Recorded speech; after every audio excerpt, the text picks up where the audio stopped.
cierto como el aire que respiro, tan cierto como la mañana se levanta, tan cierto como que le canto y me puede oír. Dios está en mí, tan cierto como el aire que respiro, tan cierto como la mañana se levanta, tan cierto como que le canto y me puede oír. Dios está en ti, tan cierto como el aire que respiro, tan cierto como la mañana se levanta, tan cierto como que le cantas, tan cierto como que le canto, tan cierto como que cantamos y nos puede oír.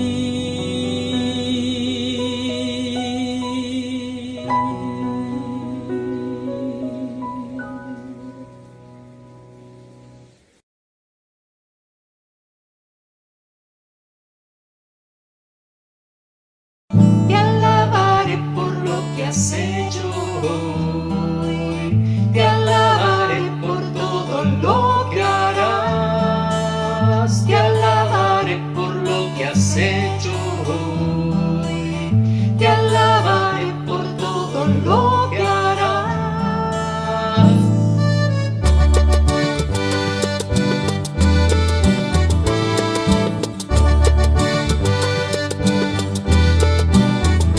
Tú cambiaste mi tristeza en alegría, cambiaste mi dolor en baile, para que cante himnos a tu poder. Tú cambiaste mi tristeza en alegría, cambiaste mi dolor en baile, para que cante himnos a tu poder. Mi Señor y Dios, no puedo estar callado, mi Señor y Dios.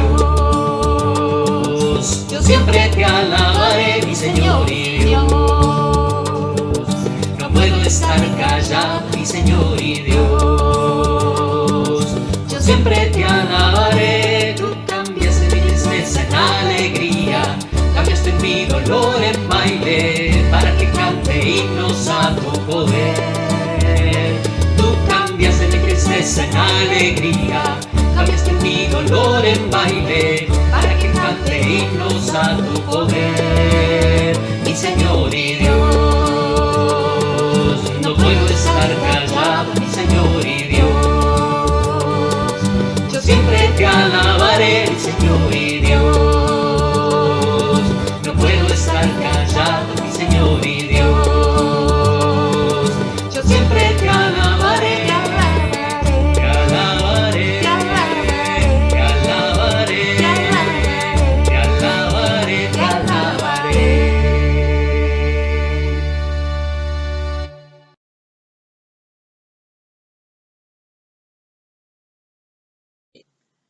Buenas tardes, hermanas.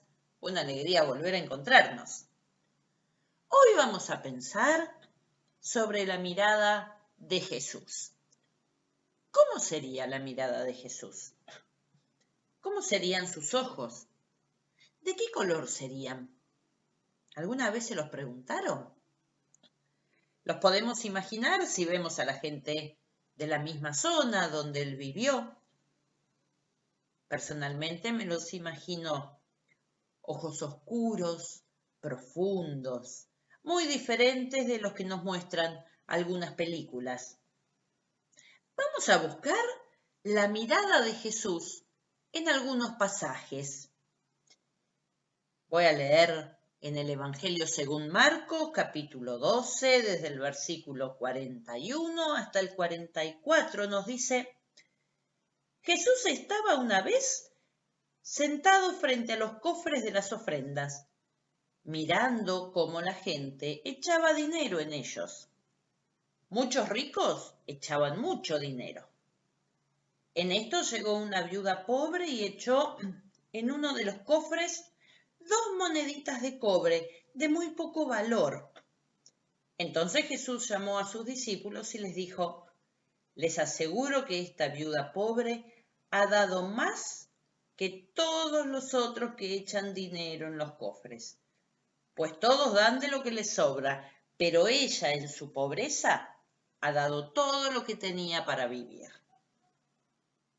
El texto comienza diciendo que Jesús miraba cómo la gente ponía dinero en los cofres de las ofrendas. Seguramente miraba las actitudes, las caras de quienes aportaban y por ende miraba el corazón, la voluntad que ponían o que no ponían junto con el dinero. Jesús nos muestra una mirada observadora, una mirada que no pierde detalle, una mirada que valora a esa mujer viuda, pobre, que pone no solo su dinero, sino también su corazón. Otro pasaje del mismo Evangelio según Marcos nos cuenta en el capítulo 10, que llevaron a unos niños a Jesús para que los tocara. Pero los discípulos comenzaron a reprender a quienes los llevaban. Jesús, viendo esto, se enojó y les dijo: dejen que los niños vengan a mí y no se lo impidan, porque el reino de Dios es de quienes son como ellos. Les aseguro que el que no acepta el reino de Dios como un niño, no entrará en él. Y tomó en sus brazos a los niños y los bendijo, poniendo las manos sobre ellos.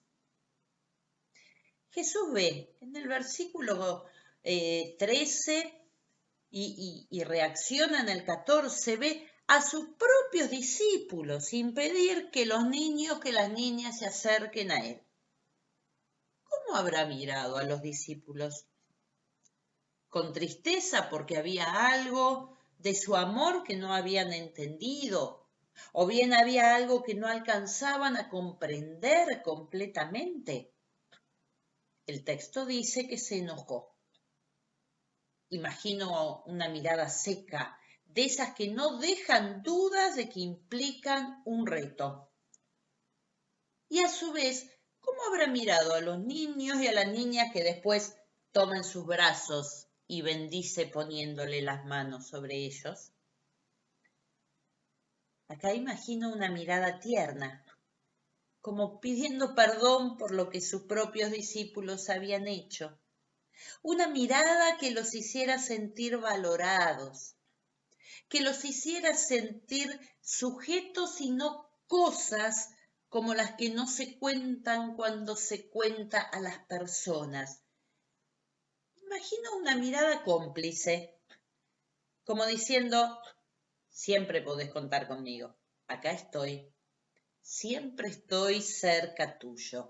En este mismo pasaje, Jesús nos muestra 2 actitudes, 2 miradas diferentes. Una con los discípulos, otra con los niños y las niñas. Mirada triste. Me imagino en Jesús cuando el que recordamos en la historia como joven rico, cuando el joven rico se fue, también triste, y no aceptó la propuesta de Jesús de amor y de gracia, prefiriendo seguir siendo rico. Marcos 10, 17 en adelante nos dice que Jesús le dijo lo que tenía que hacer mirándolo con cariño. Y entonces el hombre se fue triste.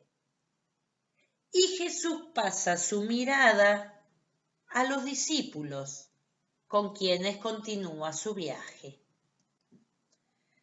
Qué bueno recordar que Jesús nos mira con cariño cuando nos dice que nuestra actitud no es una actitud de amor hacia los otros, hacia las otras.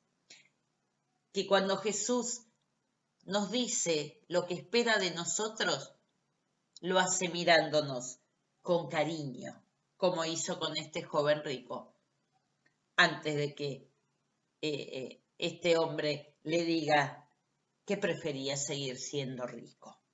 También tiene cariño la mirada de Jesús.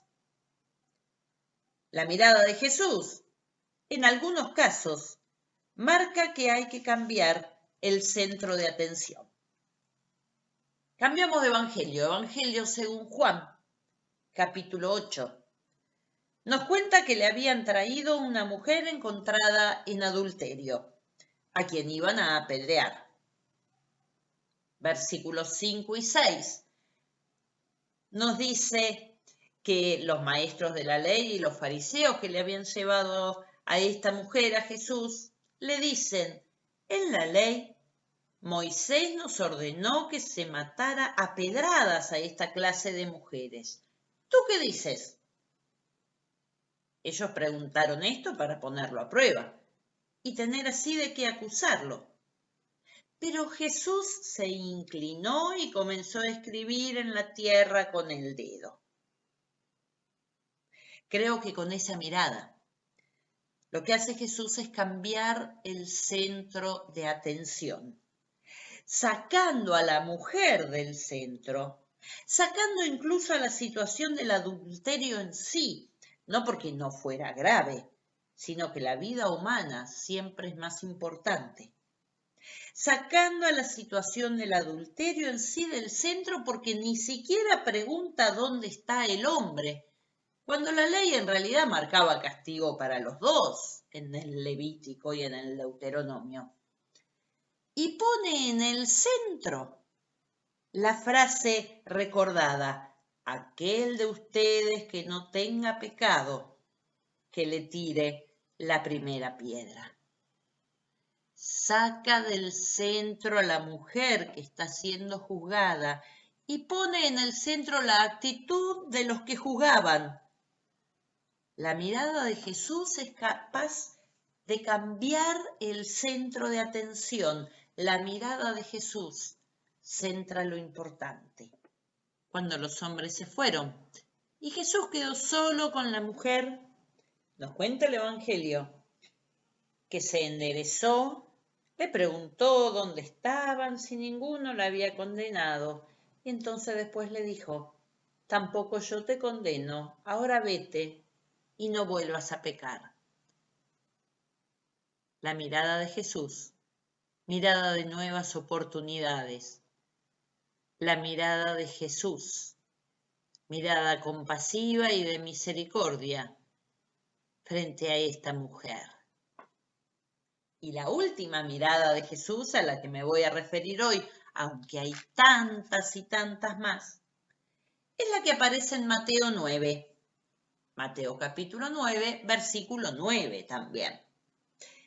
Este versículo nos dice que Jesús se fue de allí y vio a un hombre llamado Mateo, que estaba sentado en el lugar donde cobraba los impuestos para Roma. Jesús le dijo: sígueme. Entonces Mateo se levantó y lo siguió. Jesús invita a Mateo a seguirlo y lo hace con solo una palabra: sígueme. Palabra poderosa, ¿no? Una sola palabra bastó para que Mateo deje todo y lo siga. ¿Fue solo una palabra? Creo que no fue solo una palabra, sino que fue una palabra y una mirada. Una mirada previa a la palabra. Una mirada de amor para quien recibía siempre miradas de odio. Una mirada de misericordia para quien solía recibir miradas de desconfianza. Una mirada de paz para quien vivía casi en situación de guerra con los otros y seguramente también con él mismo por lo que hacía. Una mirada que lo reivindica como persona más allá de su trabajo que es capaz de dejar en ese mismo momento. Una mirada que desafía a una vida distinta. La mirada de Jesús también atraviesa nuestras vidas, porque cuando mira atraviesa todo. Jesús también nos mira hoy.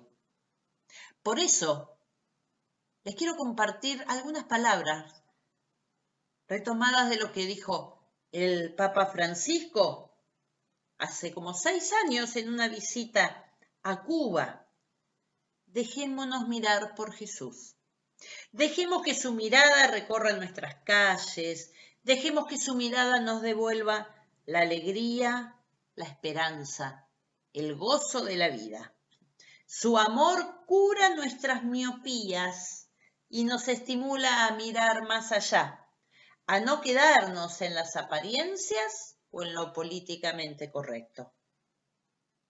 Por todo esto decimos hoy, la mirada de Jesús nos sana, porque nos rearma como personas, nos devuelve la dignidad, nos recuerda de su amor para con vos, para con vos. Pero la mirada de Jesús también nos desafía a mirar distinto nosotras mismas. Que nuestra mirada sea mirada de misericordia, sea mirada de amor, sea mirada de paz. ¿Cómo es la mirada de Jesús hoy? ¿Alguna vez se lo preguntaron? Les dejo una canción de un cantautor colombiano actual, Santiago Benavides, que nos invita a pensar en la mirada de Jesús hoy.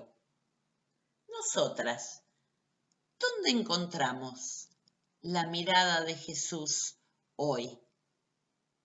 Después de compartir este tiempo, las invito a que podamos compartir en el WhatsApp también. ¿Dónde encontramos la mirada de Jesús hoy? O si hay algún texto, más allá de los que hemos compartido, que tengamos en nuestro corazón, en donde nos llama la atención la forma en que Jesús mira. El Señor las bendiga. Tan cierto como que le cantas, tan cierto como que le canto, tan cierto como que